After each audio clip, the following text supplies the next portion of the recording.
todo o meu ser, alma, espírito, ossos, juntas e medulas, eu entreguei a serviço do reino de Deus. E de tudo que eu poderia dizer ao anjo, o mais importante era: eis aqui a serva do Senhor, cumpra-se em mim segundo as tuas palavras. Compreendi então que não só Deus aguardava por minha resposta, mas toda a humanidade. Os judeus e todos os homens aguardavam por uma nova criação, uma nova aliança, que a todos redimisse por todas as gerações até o fim.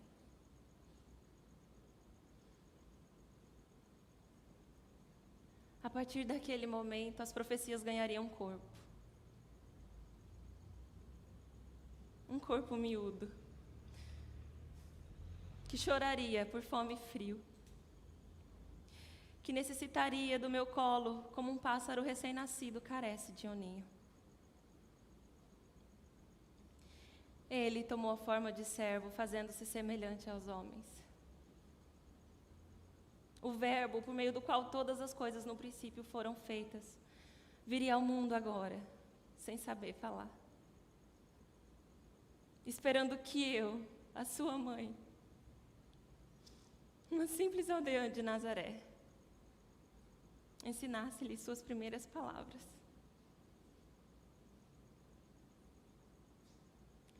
Jesus foi um bebê comum, acho que isso me surpreendeu. Quando ele nasceu, José e eu olhávamos para o seu rosto com especial curiosidade, à procura de algum sinal extraordinário, alguma coisa que o identificasse como filho do Altíssimo. Mas, com exceção das atitudes que ele viria a ter, atitudes que apontariam para um lugar muito mais elevado que Nazaré e para uma verdade muito mais profunda que a lei que regia o nosso relacionamento com Deus, com exceção disso, não havia nada. Não havia nele formosura para que o desejassem. Esse era o extraordinário de Deus. O extraordinário de Deus foi ter escolhido o caminho do comum para se manifestar aos homens. Por isso muitos não creram.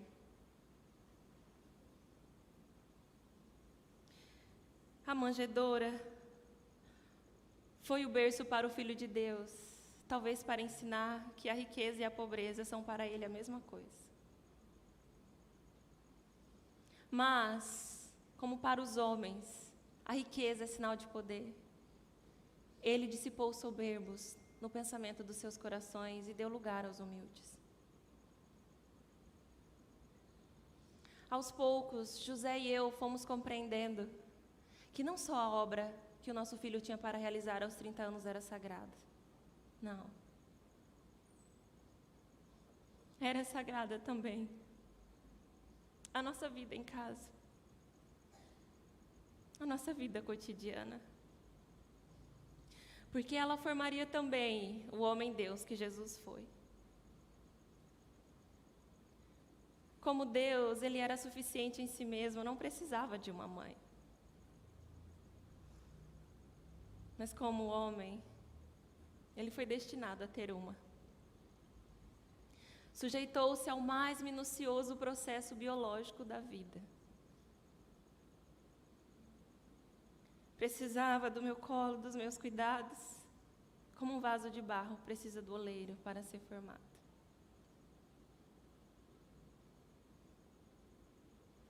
Eu não era digna de ser sua mãe, mas eu fui alvo da graça.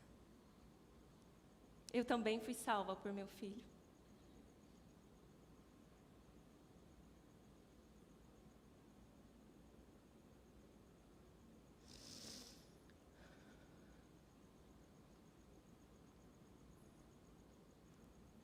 De todas as coisas que eu poderia desejar e pensar a respeito de toda a sua vida, da própria crucificação, eu sabia que eu seria sustentada por Deus.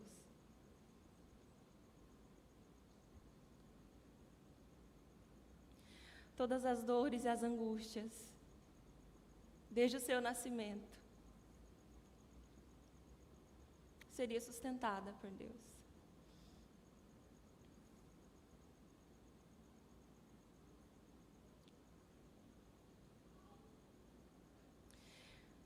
Se o pecado entrou no mundo por um homem, eu queria ser a mãe daquele por meio do qual a salvação viria.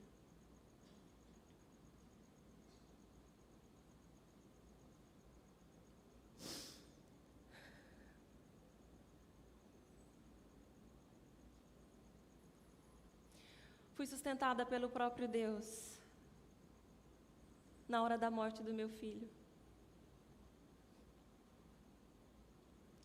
Antes que Jesus explicasse a seus discípulos e a tantos outros que era necessário negar a si mesmo, tomar a sua cruz para segui-lo,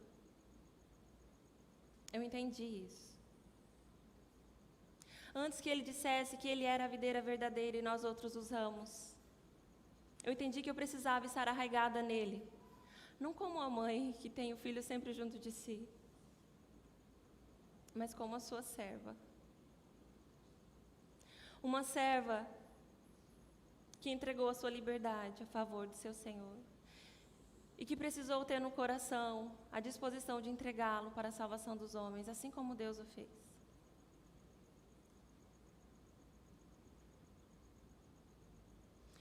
Como toda mãe naturalmente desejaria, eu quis poupar o meu filho de tal destino. Quis pegá-lo pela mão, levá-lo para casa. Quis livrá-lo daquela sexta-feira de agonia. Jantar com ele, rir com algumas histórias de família. Mas não. Eu entendi que eu cumpriria o meu propósito, sendo suporte para o meu filho cumprir o seu. Sim, o pecado entrou no mundo por um homem e eu seria a mãe daquele por meio do qual a salvação viria.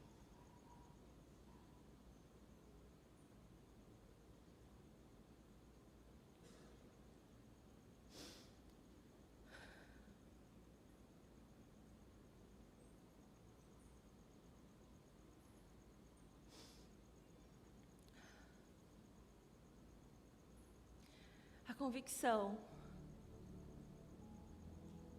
de que meu filho não estava pregado naquele madeiro, mas num lugar vivo em algum lugar que eu não sabia muito bem onde era, fez com que eu não sucumbisse ao abismo do desespero e da dor, como muitos que o amavam e que viram o horror da sua morte.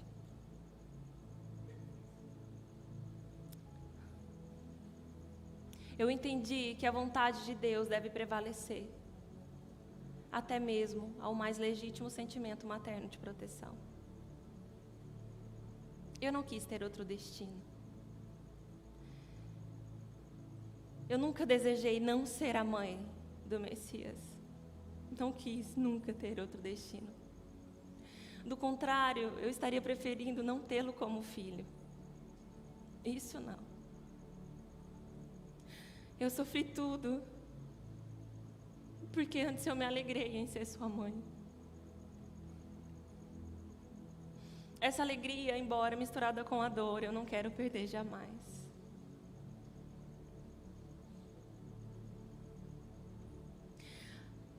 Vê-lo ressurreto ao terceiro dia foi como vê-lo nascer de novo. E quando nasce um bebê, nasce um povo. Com a ressurreição do meu Jesus, crianças, homens, mulheres ressuscitarão.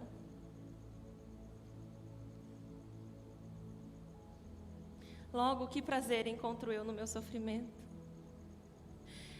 Ele foi como novas dores de parto, para que Cristo fosse formado em vocês.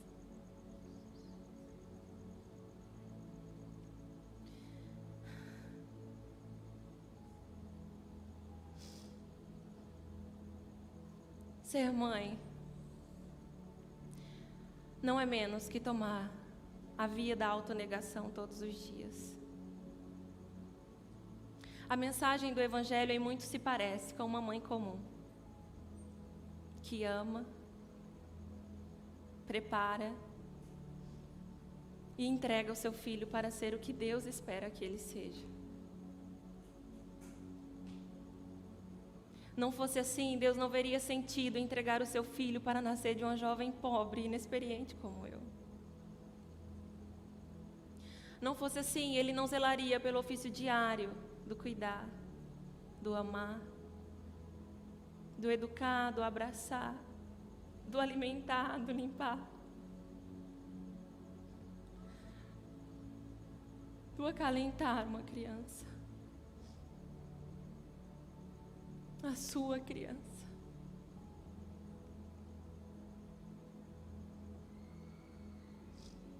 Tudo isso, não apenas a crucificação.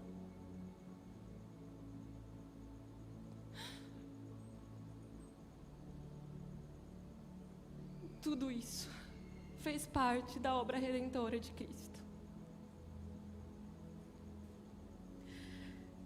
Isso em todos, não apenas na casa do Jesus menino. Deve fazer parte do evangelho que é pregado a todo homem e a todos os povos.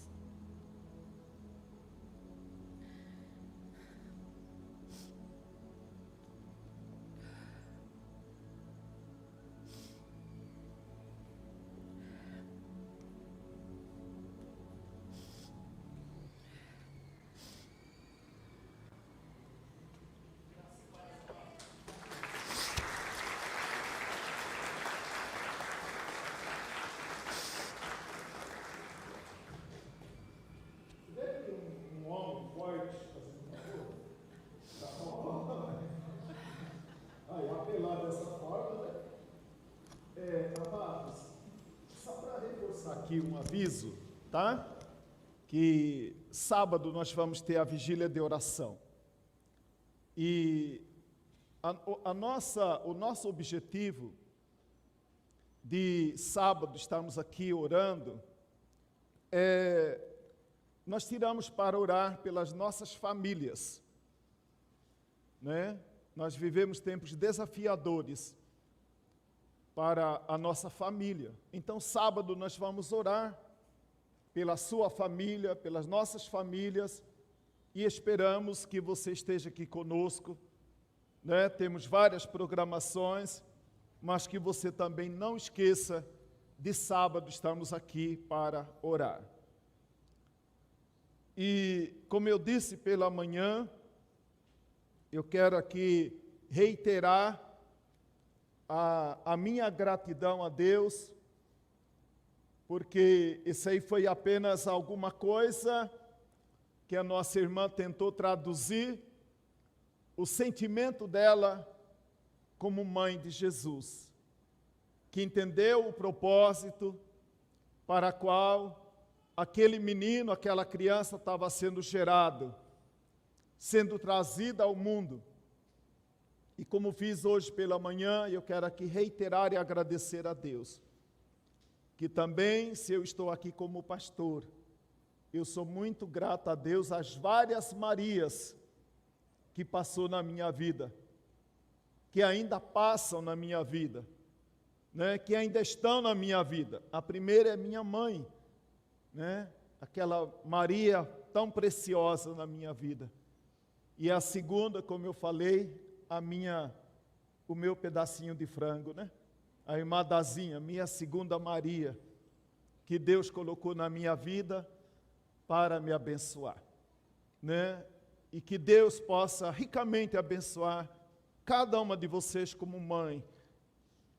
Talvez, amados, hoje as mulheres, elas sentem-se honradas em ser conhecidas como médica, advogadas, engenheiras, mas não podemos esquecer que a mais nobre de todas as missões continua ainda sendo a missão de ser mãe.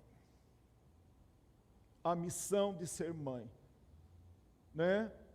E eu quero, nesta noite, convidar você, nós vamos olhar para a palavra de Deus, e gostaria de meditar sobre os recados de Deus para uma família cristã. E eu quero convidar você, nesse momento, a abrir a sua Bíblia em Efésios, capítulo de número 5. E nós vamos ler o verso de número 22. Efésios, carta do apóstolo Paulo aos Efésios, capítulo 5, a partir do verso de número 22. A palavra de Deus diz assim: as mulheres sejam submissas ao seu marido, como ao Senhor. Porque o marido é o cabeça da mulher, como também Cristo é o cabeça da igreja, sendo este mesmo o Salvador do corpo. Como, porém, a igreja está sujeita a Cristo, assim também as mulheres sejam em tudo submissas ao seu marido. Maridos, amai vossa mulher, como também Cristo amou a igreja e a si mesmo se entregou por ela, para que a santificasse, tendo-a purificado por meio da palavra, de água pela palavra, para a apresentar a si mesmo, igreja gloriosa, sem mácula, nem ruga, nem coisa semelhante, porém santa e sem defeito. Assim também as mulheres devem amar a sua mulher, assim também os maridos devem amar a sua mulher como ao seu próprio corpo. Quem ama a esposa, a si mesmo se ama, porque ninguém jamais odiou a própria carne, antes a alimenta e dela cuida, como também Cristo o faz com a igreja, porque somos membros do seu corpo. Eis porque deixará o homem ao seu pai e à sua mãe, e se unirá à sua mulher, e se tornarão os dois uma só carne. Grande é este mistério, mas eu me refiro a Cristo e à igreja. Não obstante, vós, cada um de per si também, ame a própria esposa como a si mesmo, e a esposa respeite ao marido. Filhos, obedecei a vossos pais no Senhor, pois isto é justo. Honra a teu pai e a tua mãe, que é o primeiro mandamento com promessa, para que te vá bem e sejas de longa vida sobre a terra. E vós, pais, não provoqueis vossos filhos a ira, mas criai-os na disciplina e na demonstração do Senhor. Eu gostaria também de olhar esse texto, comparando um pouco sobre esse texto com Filipenses, capítulo de número 2, verso 5 ao verso 11.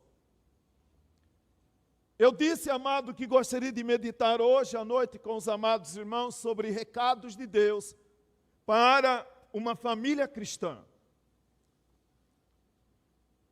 A história nos mostra que por causa do pecado, ele se perdeu. E uma das consequências dessa perdição do homem, surgiu um entendimento errado em relação ao homem com a sua família. Surgiu o machismo, uma tentativa do homem resgatar aquilo que ele perdeu no jardim do Éden. Talvez para contrabalancear, para ajudar as mulheres, mais tarde surgiu o feminismo, uma tentativa de resgatar o valor da mulher, como esposa, como mãe. Depois de algum tempo, já que tinha uma ideologia para defender o homem, uma ideologia para defender a mulher, surgiu o direito da criança e do adolescente. Mas esse mesmo direito não fala de deveres.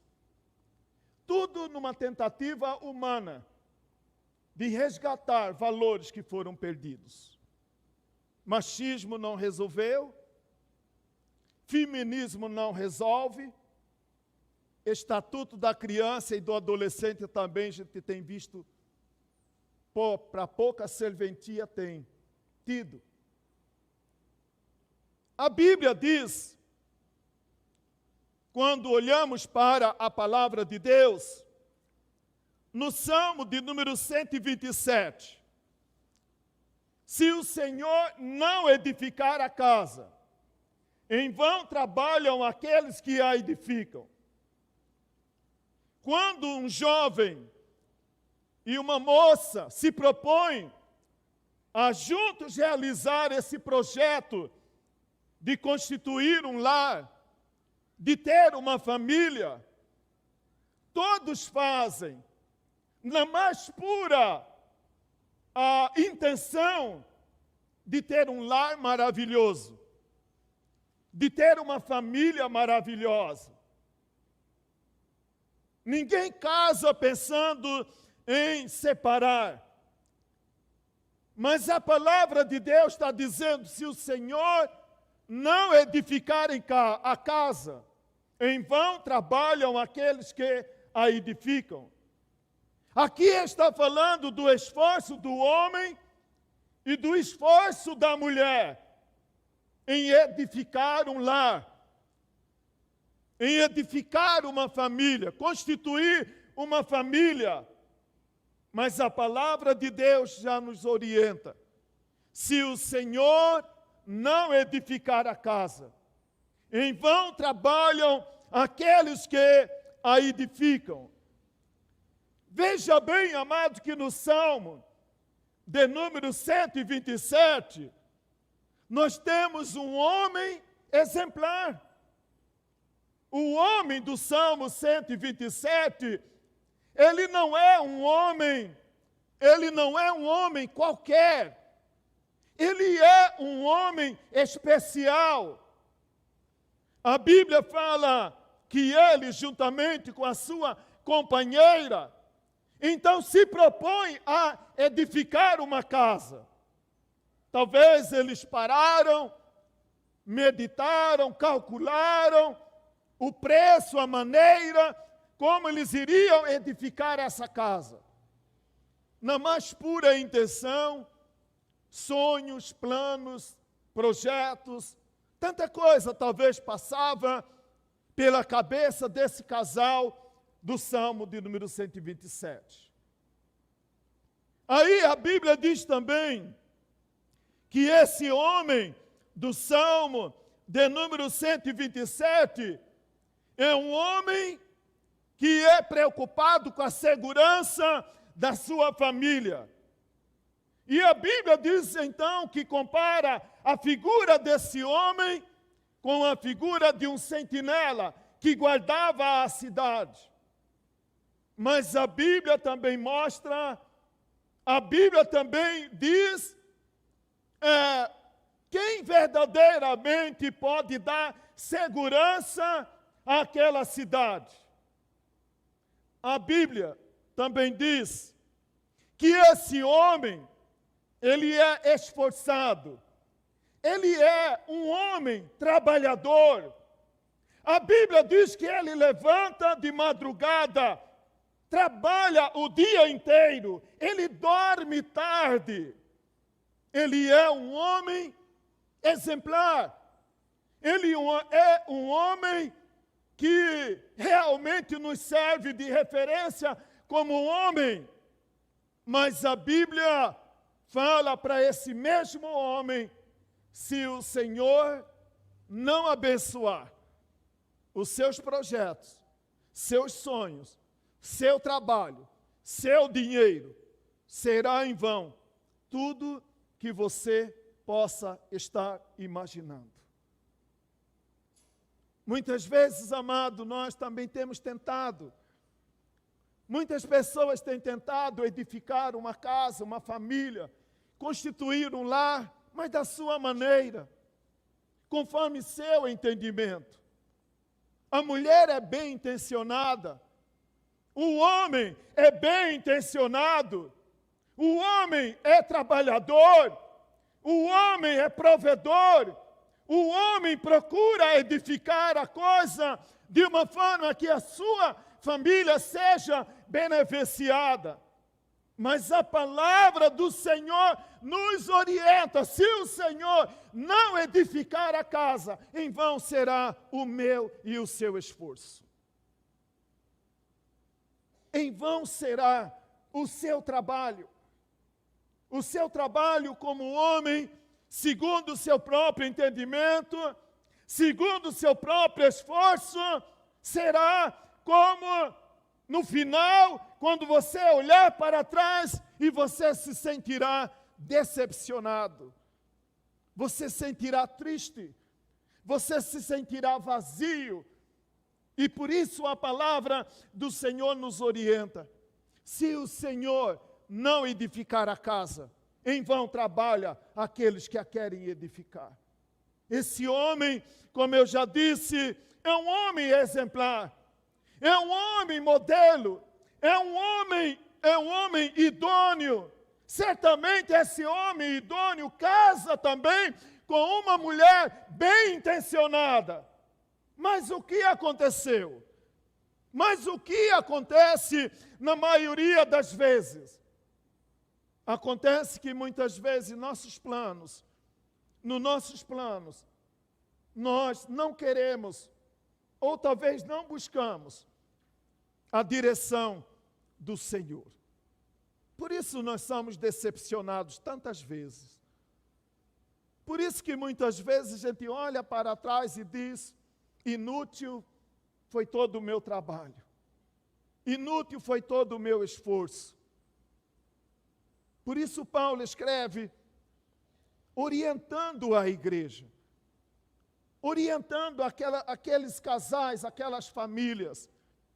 E quando nós olhamos para a palavra do Senhor, veja, meu amado, que toda a orientação de Paulo à esposa, ele sempre enfatiza no Senhor. Quando ele procura orientar também o homem, orientar a mulher, ele diz no Senhor. Quando ele fala para os filhos, ele fala no Senhor. Ele está dizendo que eu estou orientando, procurando orientar para que todos nós entendamos.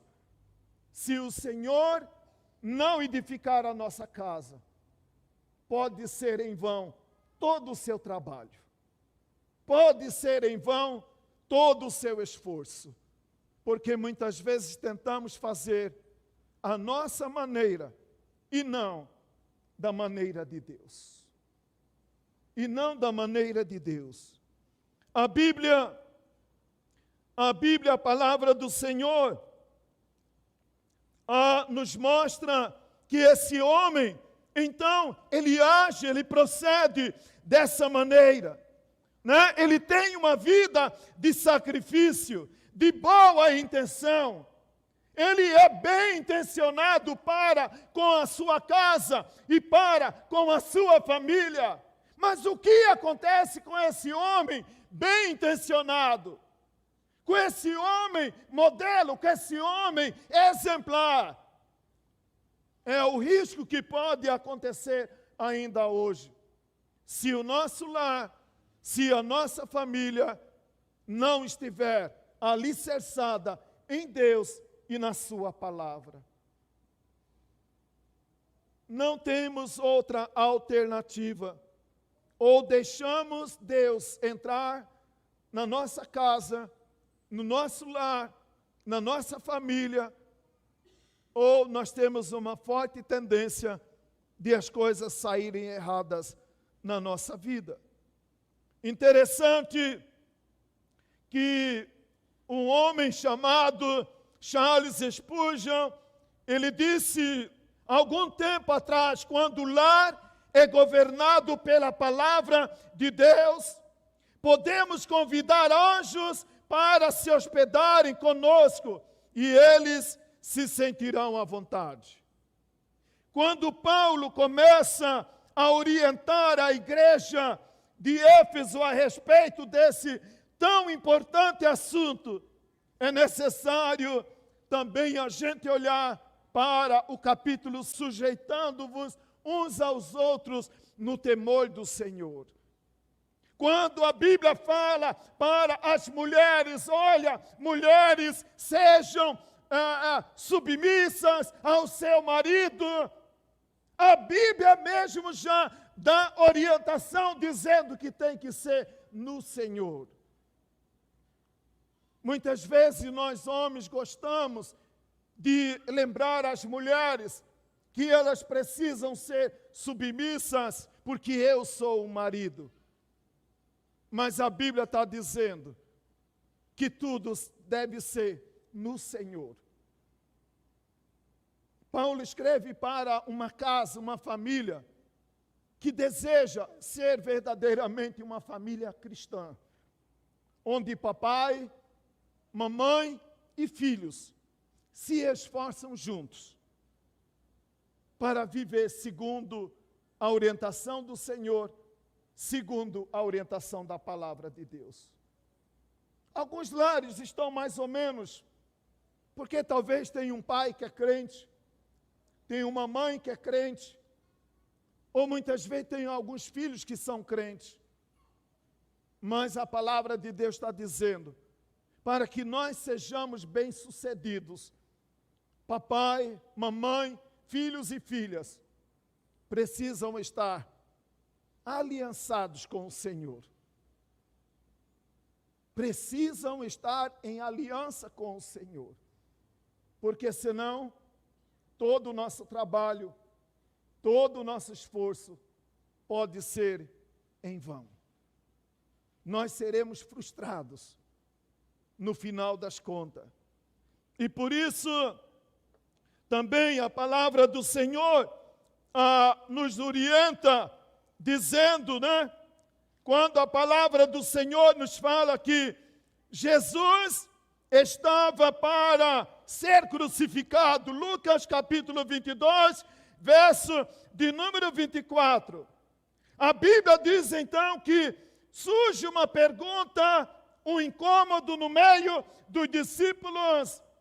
E a pergunta, o questionamento lá entre os discípulos era: quem é o maior? Quem é o maior no lar? Quem é o maioral na família? Um comentarista, fazendo referência à resposta que Jesus dá para esses homens que perguntavam quem é o maior, esse comentarista, ele diz o seguinte: o maior é aquele que usa sua autoridade para edificar os outros. A autoridade dada por Deus não é para para o meu próprio envaidecimento. Não é para que eu imponha e diga na minha casa, aqui quem manda sou eu. Porque toda autoridade dada por Deus é para edificar os outros e não a mim mesmo. E essa era a pergunta dos discípulos: quem é o maior?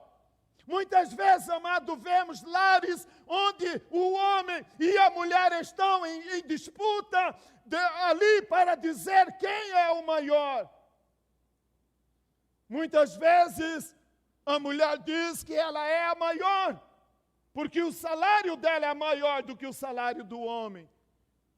Toda a autoridade que Deus nos dá é para que a nossa autoridade contribua para a edificação da nossa casa, da nossa família. E onde temos um lar fundamentado na palavra, não há esse tipo de crise, não há esse tipo de imposição, porque homens, mulheres e filhos entendem muito bem, à luz da palavra, qual é o seu papel. E aí não há uma competição entre homem e mulher. Há muitos lares, amado, que se perdem por essa questão de competição, porque a mulher é formada e o homem é ali numa condição inferior.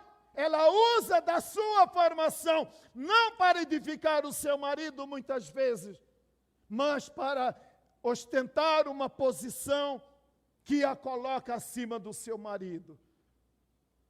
E aí nós temos tantas coisas acontecendo nos nossos dias, onde as mulheres se perdem, não sabem qual é o seu papel, o homem também não sabe qual é o seu papel, e os filhos também entram na mesma confusão. Se o Senhor não edificar a casa, em vão trabalham aqueles que a edificam. O nosso sonho, a nossa oração nesses dias, é que Deus venha nos ajudar e nos abençoar, para que realmente tenhamos famílias profundas no seu relacionamento com Deus, no seu relacionamento com a palavra de Deus, porque onde a presença do Senhor é real, não há disputa, não há concorrência, mas homens, mulheres e crianças vivem em perfeita harmonia, porque entendem seu propósito diante do Senhor. E aí Paulo, interessante que Paulo, nessa carta, ele destaca 2 papéis para o homem, 2 papéis da mulher e 2 papéis para os filhos. O primeiro que Paulo escreve, ele escreve dizendo para o homem como líder da sua família, como líder do seu lar. Você foi colocado por Deus numa posição de honra para liderar a sua casa, para liderar a sua família. Mas lembre-se, toda posição de honra dada por Deus é para edificação do outro e não para a minha própria edificação em primeiro lugar. Eu sempre busco o interesse do outro e não meus próprios interesses. E aí, Paulo escreve dizendo para o homem, a segunda tarefa que a palavra aqui destaca sobre o trabalho do homem é amor. É interessante, amado, que quando Paulo escreve sobre essa questão de amor, ele não escreve para a mulher, ele não escreve para a esposa, ele não escreve para os filhos, mas ele escreve para o homem.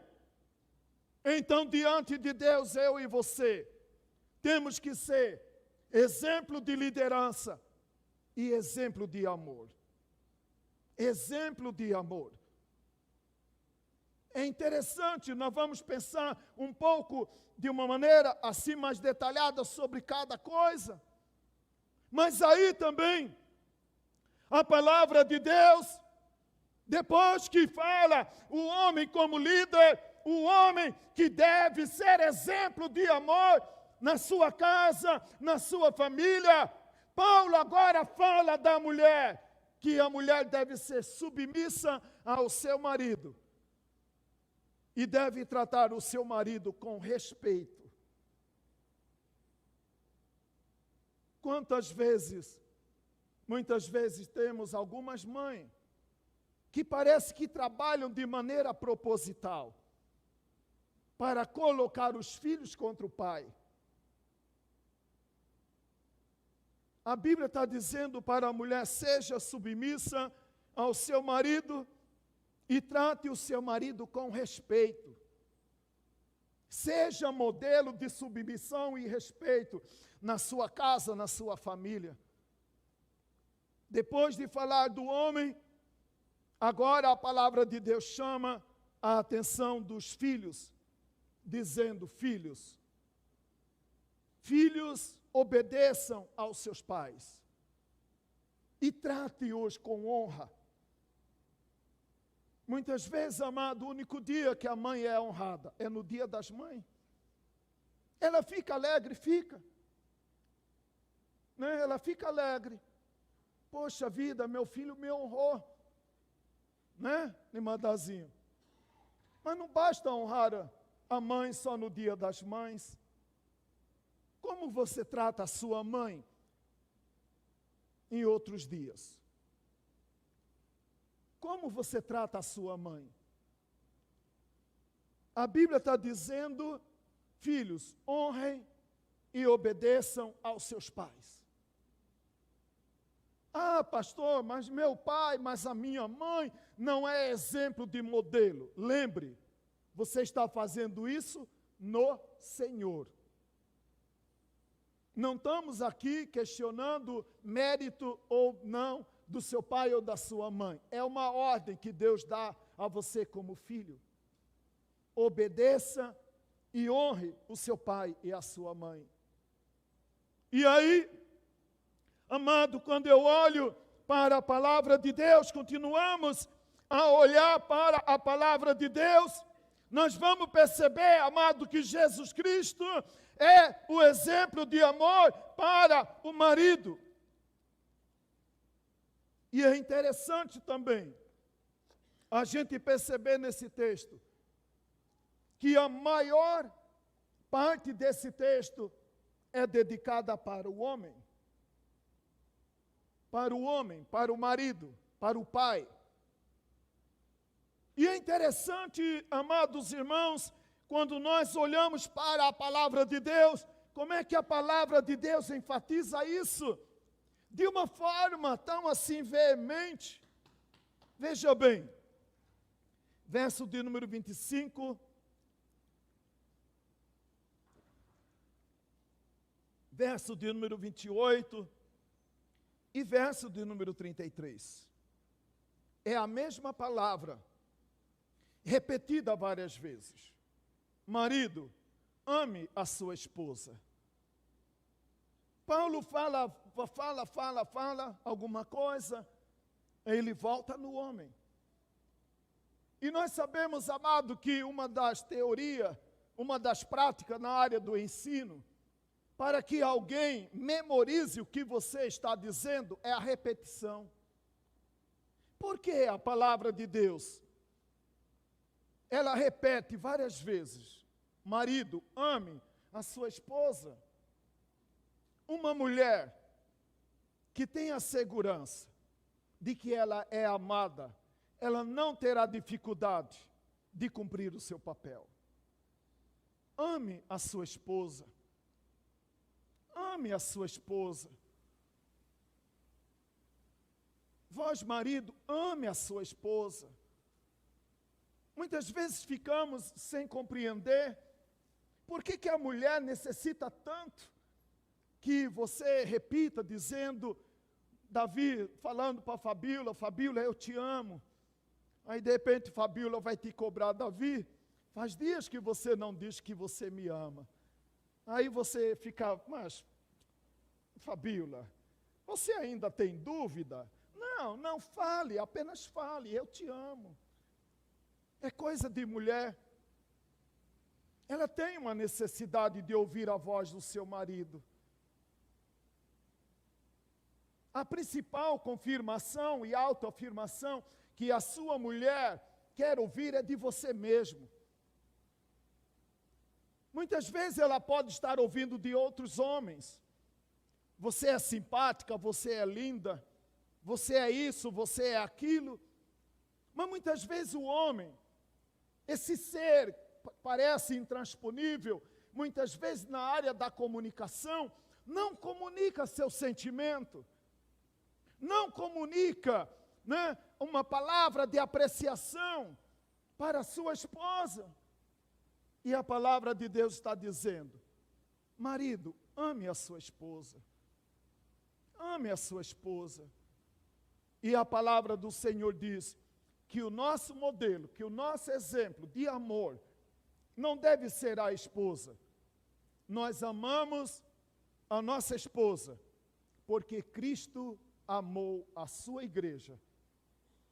E como forma de demonstrar esse amor pela sua igreja, Ele deu a vida por ela.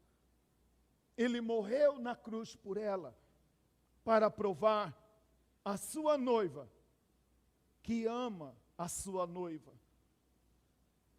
Marido, ame a sua esposa, como Cristo amou a igreja. Interessante que a Bíblia também diz que se entregou por ela. Ele se entregou por ela. E a Bíblia também diz que o homem, agora, né, por ele amar, por ele se doar à sua esposa, a Bíblia também diz, e isso é importante para os homens, como também é importante para as mulheres. A Bíblia diz que para que ela se apresente a si mesma. Veja bem, amado. O homem ama, o homem trata bem a sua esposa, ela devolve esse amor para com o seu marido, apresentando-se a si mesma para ele. Minha querida irmã, aceite essa palavra com muito carinho, desde a adolescente à irmã mais adulta. Tudo que você faz, a roupa que você veste, é para apresentar para o seu marido. Não é para redes sociais. Não é para os grupos de relacionamentos. Não é para se exibir para a outra numa festa de gala, de casamento. Mas toda maneira como você se apresenta, a principal preocupação, eu visto dessa maneira, porque meu marido gosta. A mulher sábia edifica a sua casa, mas a tola derruba com as suas próprias mãos. Muitas vezes, amado, a gente recebe hoje, nos grupos de relacionamento, eu não sei se aquele traje é traje de banho, eu não sei se aquele traje, não sei. Não há muita preocupação, a maneira como ela se apresenta. E como você se apresenta, assim também você será apreciada. De uma forma positiva ou negativa, dependendo da forma como você se apresenta. Como você tem se apresentado? Essa é a pergunta, essa é a palavra para apresentar a si mesmo gloriosa. Eu estou gloriosa, glamourosa para o meu marido. Não para os outros homens, não para outras pessoas me elogiarem. Eu me apresento gloriosa, poderosa, majestosa, porque meu marido gosta. Porque é assim eu me sinto bem.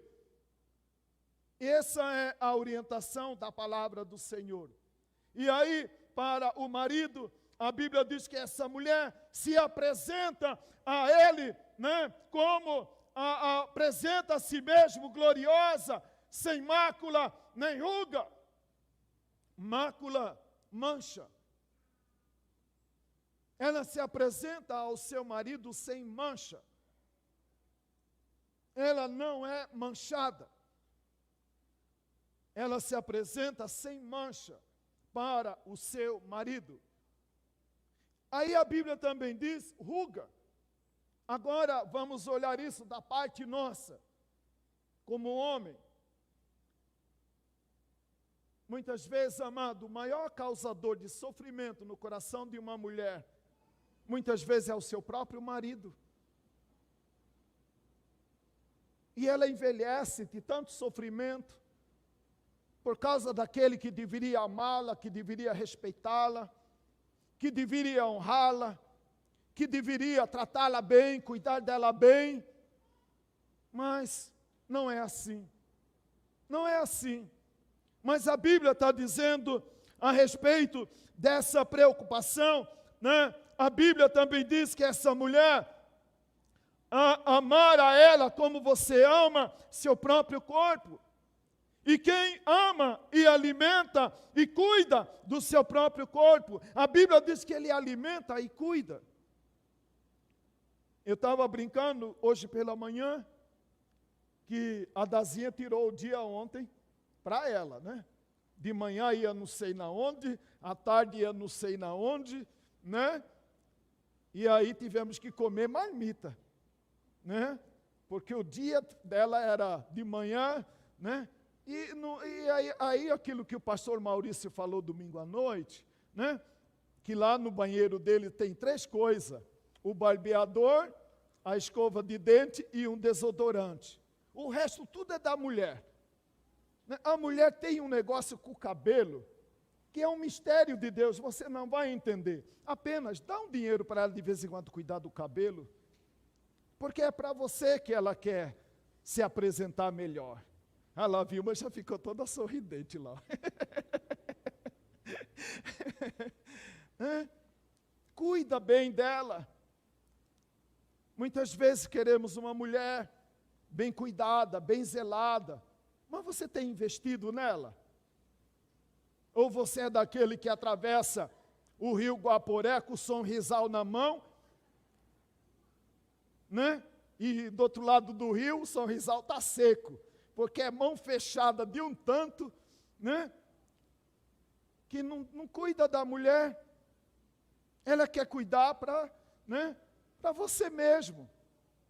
E a Bíblia está dizendo que quem ama, cuida, alimenta, nutre, cuida bem. E vale a pena toda espécie de investimento que elas devolvem.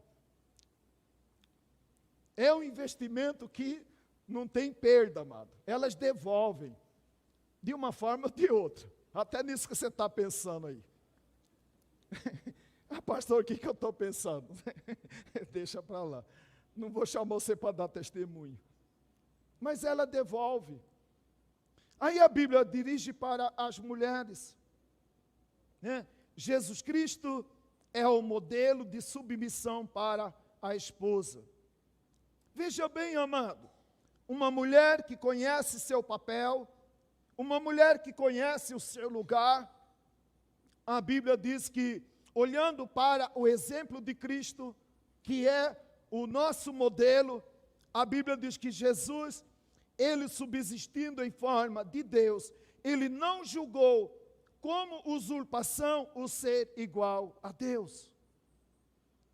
Homem é homem, mulher é mulher. Não tem como querer mudar a ordem dos tratores. Não tem como. Homem não pode ser mulher, embora que tenha uns tentando aí, né? Mas não vai ser, meu amado, se conforma, né? Mulher querendo ser homem, homem querendo ser mulher, né?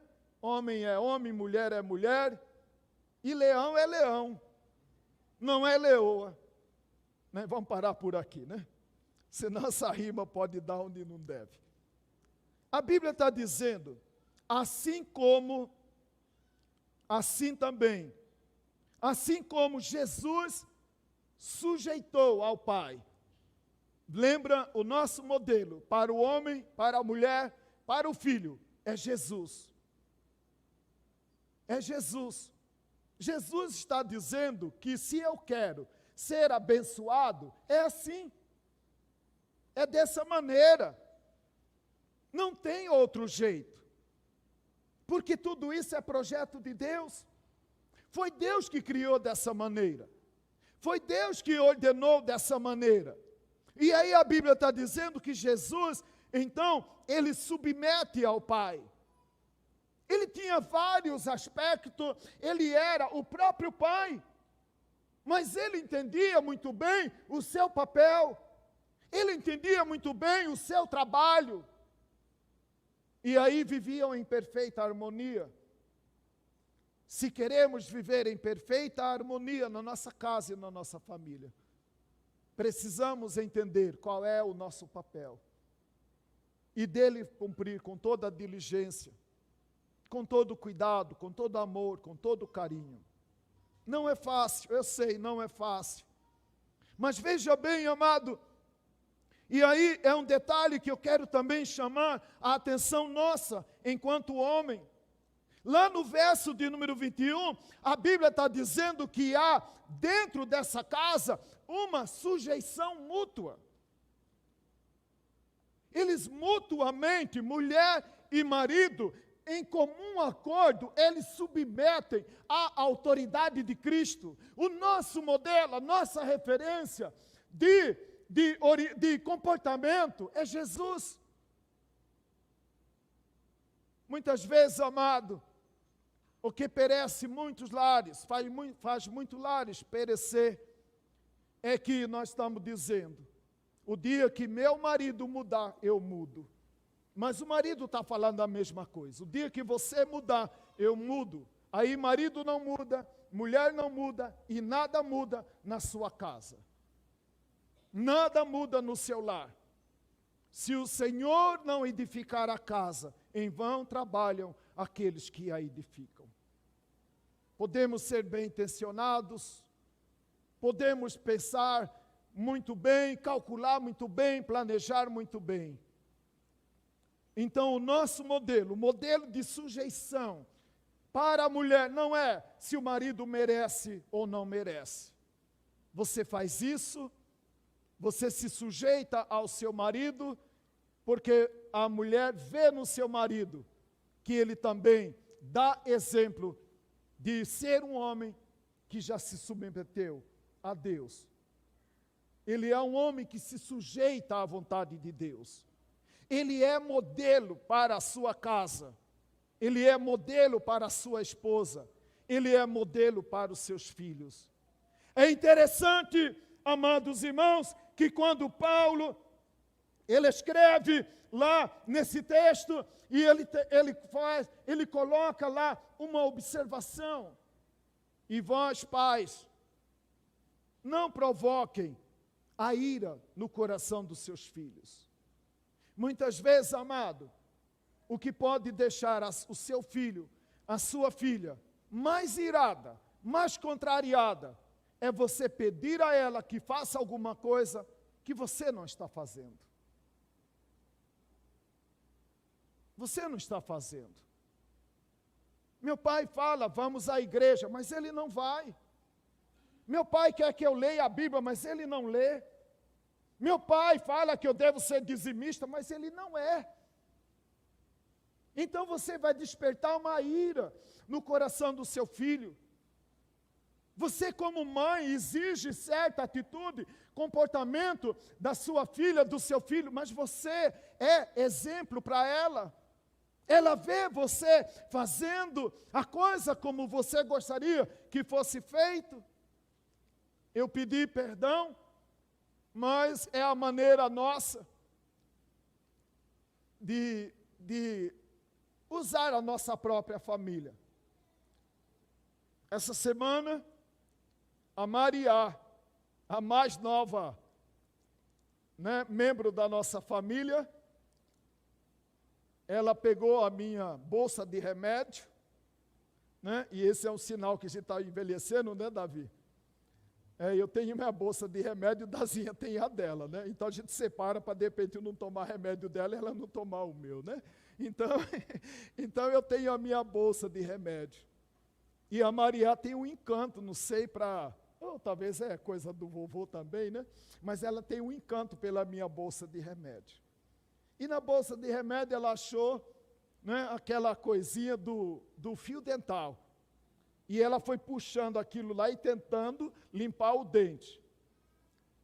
Aí eu, comentando isso agora à tarde com a irmã Dazinha, ela falou assim, a Tatá comentou sobre isso, dizendo que foi na ortodentista, e a ortodentista mandou a Tatá fazer uso do fio dental nos dentinhos da Maria.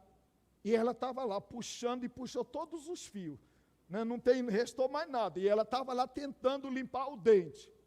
Mas se eu falasse para Maria, limpe os dentes com fio dental, ela não ia entender nada. Ela tem apenas 1 ano e 5 meses. Ela estava fazendo isso porque a sua mãe, 1 ano e 5 meses, ela já aprendeu. E estava lá tentando limpar os dentes. Oh, amado e amada, aceite essa palavra de bom grado no seu coração. Nossos filhos e filhas carecem de exemplo. Exemplo, além de ordens, além de leis, de mandamentos, eles carecem de exemplo. Seja um exemplo para a sua casa, como esposa, como mãe. Antes de pedir qualquer coisa para alguém, mas que esse alguém veja você fazendo. Vós, pais, não provoquem a ira nos seus filhos. Paulo está falando agora do homem e da mulher. Não vou provocar ira. Eu vou mostrar para o meu filho como é que faz. Eu vou mostrar para a minha filha como é que faz, porque eu vou fazer primeiro. Porque eu vou ser aquele que vai na frente. Eu que vou na frente. Eu que vou liderando, sendo referência, modelo para a minha esposa e para os meus filhos. Aí Paulo, ele continua agora falando aos filhos. Jesus Cristo é a referência de honra e obediência para os seus filhos. Paulo diz, obedecei no Senhor, pois isto é justo. É justo que você honre e obedeça ao seu pai e à sua mãe. Ah, pastor, meu pai não merece. Quem é você para julgar seu pai? Quantos anos você viveu, onde você já tem tanto conhecimento para julgar a sua mãe? Me perdoe, você saiu da fralda ontem. Ainda cheira leite. Ah, meu pai não merece. Não, amado, você não faz porque seu pai merece, sua mãe é digna. Não, você não faz, você faz porque Deus está mandando a gente fazer. Para que prolongue seus dias na terra. Para que você viva uma vida abençoada sobre a terra. Nos seus projetos, no seu sonho. Você seja uma pessoa bem-sucedida. Porque você honra, porque você trata os seus pais com honra e obediência. A Bíblia está dizendo porque isto é justo. Amado, eu tenho certeza, para mim como pai, agora como vó, e qualquer uma das nossas irmãs aqui como mãe, se elas tiverem um pão, e vocês duas estiverem com fome, eu tenho certeza, a sua mãe deixa de comer para dar o pão a você. A sua mãe deixa de fazer por ela, porque ela só tem dinheiro para comprar uma sandália. Ela não compra para ela, mas ela compra para você. A Bíblia está dizendo, porque isso é justo. Você não dá conta de sustentar você mesma? Honra seu pai. Você não dá conta de cuidar de uma casa? mas você dá conta de arrumar o seu quarto, mas você dá conta de lavar o prato que você comeu, mas você dá conta de colocar água na geladeira. Isso não vai te matar. Honre o seu pai. Trate o seu pai com obediência. Viva uma vida de obediência. A Bíblia, amado, está cheia de exemplo de filhos que viveram, que tiveram uma vida tão breve sobre a terra, porque quebraram esse princípio. Davi passou por esse constrangimento. Ele teve 2 filhos que foram mortos, bem jovem ainda. Um se chamava Absalão e outro se chamava Adonias. Foram mortos tragicamente, tiveram a sua vida ceifada, porque quebraram princípios da palavra do Senhor. Não trataram seu pai com honra. Levantaram contra seus pais.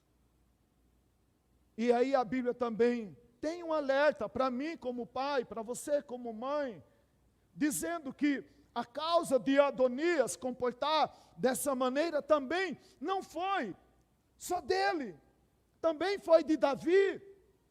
Porque, amado, quando lemos a palavra do Senhor, a Bíblia diz que esse moço chamado Adonias, ele tinha essa forma de comportamento. 1 Reis, capítulo 1, verso de número 6. Porque seu pai nunca havia contrariado aquele menino. Aquele pai era o tipo do pai que deixava o filho fazer tudo o que queria. Aquele menino nunca foi contrariado. Muitas vezes, querido adolescente, jovem, muitas vezes seu pai vai te contrariar, mas é para o teu próprio bem. Muitas vezes, amado, como adulto, como vô, como pastor, eu sou contrariado por alguém, e aí eu fico contrariado também, né? Mas depois a gente analisa e pensa, não, existe uma verdade nisso. E a Bíblia diz que aquele menino tinha essa forma de comportamento, porque ele nunca foi contrariado. Ah, pastor, não posso contrariar a minha filha, não posso contrariar o meu filho, porque ele vai ficar traumatizado, porque ele vai... Não vai nada, amado.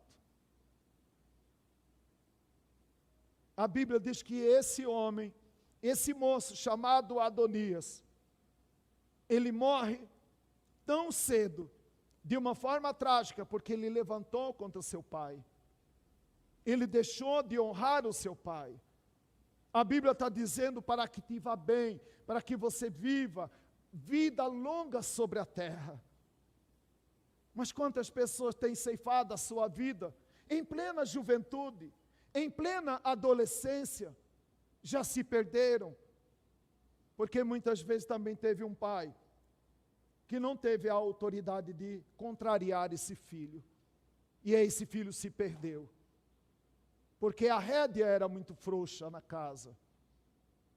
Amado, pastor Maurício bem lembrou domingo passado aqui, falando, amados, que alguns anos atrás, na minha infância, na minha juventude, eu, irmão Dino, irmão Gedeão, né?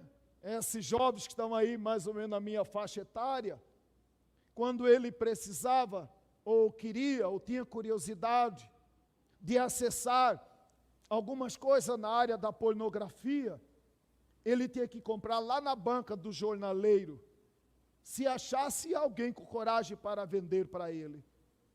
Agora hoje, os nossos filhos podem acessar pornografia dentro do seu próprio quarto, através de um celular. Eles acessam e navegam por coisa que nós adultos nem podemos imaginar. Porque, como eu já falei, algumas coisas na área do celular eu tenho que pedir ajuda da universitária Evelyn, Evelyn, ajuda a vovô aqui. Né? Mas eles estão lá na frente, dentro do seu próprio quarto, não precisa mais televisão, dentro do seu próprio quarto, através do celular. A Bíblia diz que esse moço se perdeu, porque o seu pai nunca contrariou aquele menino. Era solta a rédea dentro da casa dele. E aí a Bíblia diz, deu no que deu, com Adonias e Absalão. E aí temos também outro exemplo, Rofini e Finéias, filhos de Eli. 1 Samuel, capítulo 3, a partir do verso de número 12.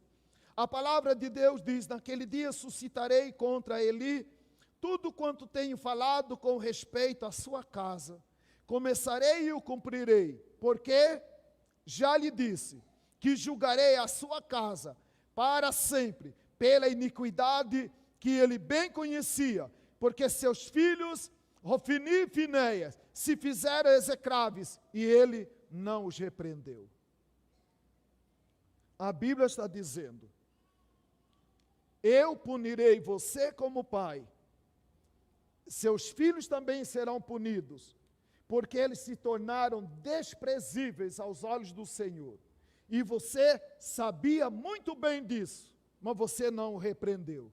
Então agora, Eli ia morrer, Rofini ia morrer, Finéias ia morrer, e o neto, que uma das suas noras trazia no ventre, também morreu no mesmo dia. Deus matou todos os homens daquela família, por causa de Eli, que foi negligente.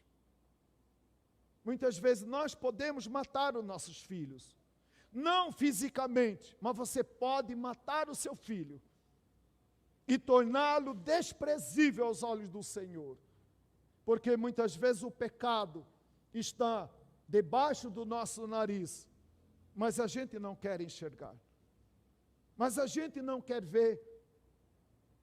E a Bíblia diz que Deus então diz, eu vou visitar a sua casa. E assim, amado, termina a casa de Eli, onde Deus mata todos os homens daquela família. Por que Deus mata todos os homens? Porque é através dos homens que suscita, né, linhagem para a família. Sem homem, como é que a mulher vai procriar? Então toda a linhagem de Eli é interrompida agora, por causa de Eli.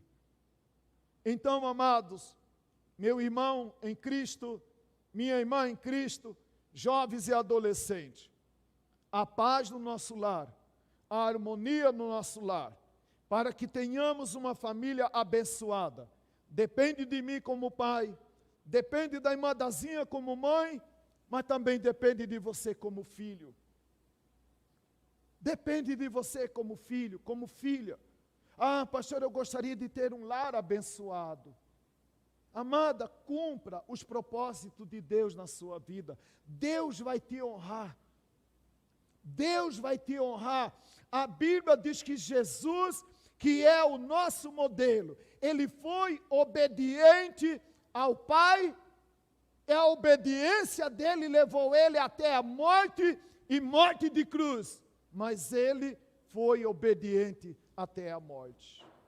E porque Jesus foi obediente até a morte, a Bíblia diz que ele deu a Jesus o nome que é sobre todo nome, para que no nome dele toda a terra se ajoelhe. Você quer honrado? Seja obediente, se for preciso até a morte, mas não quebre os princípios da palavra, porque Deus vai te honrar. Porque Deus vai te honrar. Eu posso dizer, amado, com muita alegria no meu coração, eu louvo a Deus pela minha Maria, que Deus colocou na minha vida, a minha mãe. Quantas vezes aquela mulher, na minha adolescência, dizia, Manuel, não vai por esse caminho, Manuel, evita essa pessoa, Manuel, não ande por aqui. Eu louvo a Deus, amado, porque hoje sou pastor, porque eu tive uma Maria, que me conduziu até certo ponto e me entregou para outra Maria. que vai cuidar de mim. Né, mãe bem? Você vai? Amém. Depois dessa, né, irmão? Diante da igreja, pressionando, né? Então, amado, mas é assim que Deus faz. É assim que Deus trabalha. Né? Que Deus nos abençoe. E eu quero encerrar, tá? Apenas lendo o que diz o salmista no Salmo de número 128. Quando a palavra do Senhor diz da seguinte maneira: para você, homem, para você, mulher, e para você, filho, bem-aventurado aquele que teme ao Senhor e anda nos seus caminhos. Do trabalho de tuas mãos comerás, feliz você será e tudo te irá bem. Tua esposa no interior de tua casa será como a videira frutífera, teus filhos como rebentos de oliveira à roda da tua mesa. Eis como será abençoado o homem que teme ao Senhor. O Senhor te abençoe desde Sião, para que vejas a prosperidade de Jerusalém durante todos os dias da sua vida, e veja os filhos dos seus filhos e a paz sobre Israel.